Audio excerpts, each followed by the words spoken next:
Guys, it's me. I just thought of a really good story time to tell you. So I'm going to tell it to you guys. So this one time I was dating a guy a couple years after my fiance passed away. I'm not going to give out any names. And we owned a store.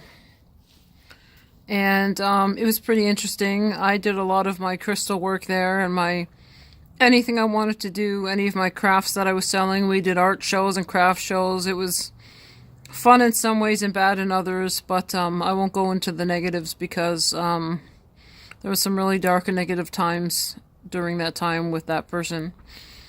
But anyways, this person was really bad to me. So one of the crazy stories was, now you have to believe in spirits and ghosts if you want to believe this story, but I swear to you on my life, this is what happened, and it was very crazy. So he was a musician, and we were in our basement, which was kind of creepy. But I decorated it with posters and tried to make it comfortable. And so one night, he was really bad to me. He punched me in the face and threw me up against a wall, and things were bad. So one night, we were going downstairs. It was around bedtime, and I had a coffee, and he had a huge amp for his guitar. Now, I'm talking, this thing was a huge, I'm not sure what they're called, but it was like, it was huge.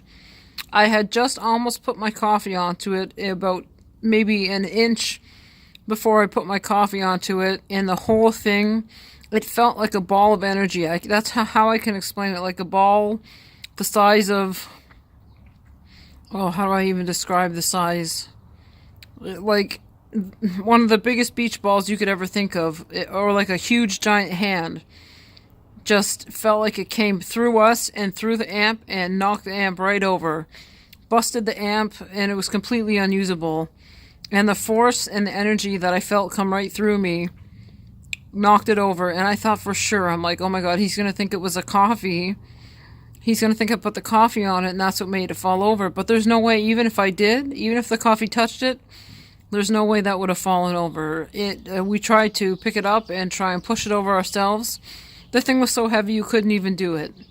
So there was some type of spirit down there. I don't know what it was or why it did that, but it had a lot of energy and it pushed that thing right over.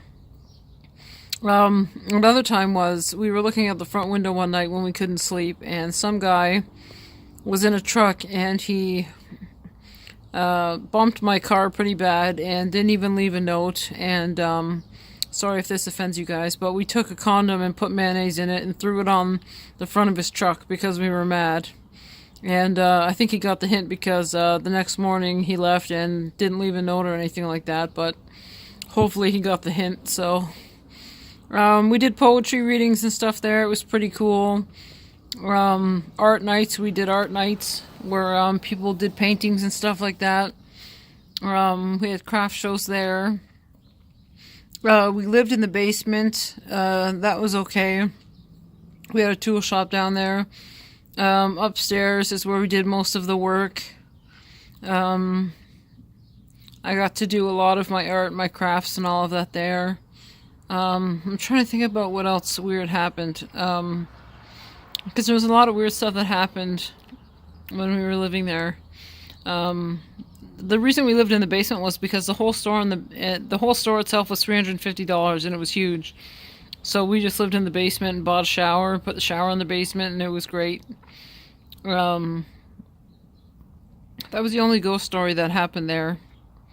Yeah, it was really cool owning a store and being a store owner. I just wish things with me and this person were better. He was a very violent, aggressive person. Had he not been that way, things might have been better. He was a scrap.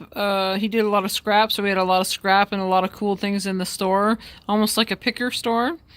And this is one of the other stores I wanted to tell you. We got from a house sale 2 huge bins of vintage Playboy magazines. And someone from Kingston actually wanted to buy them, so he ended up paying us like a couple $100, like I don't know, like $500 for specific ones. Like not all of them, but there were specific vintage ones that were more expensive than others.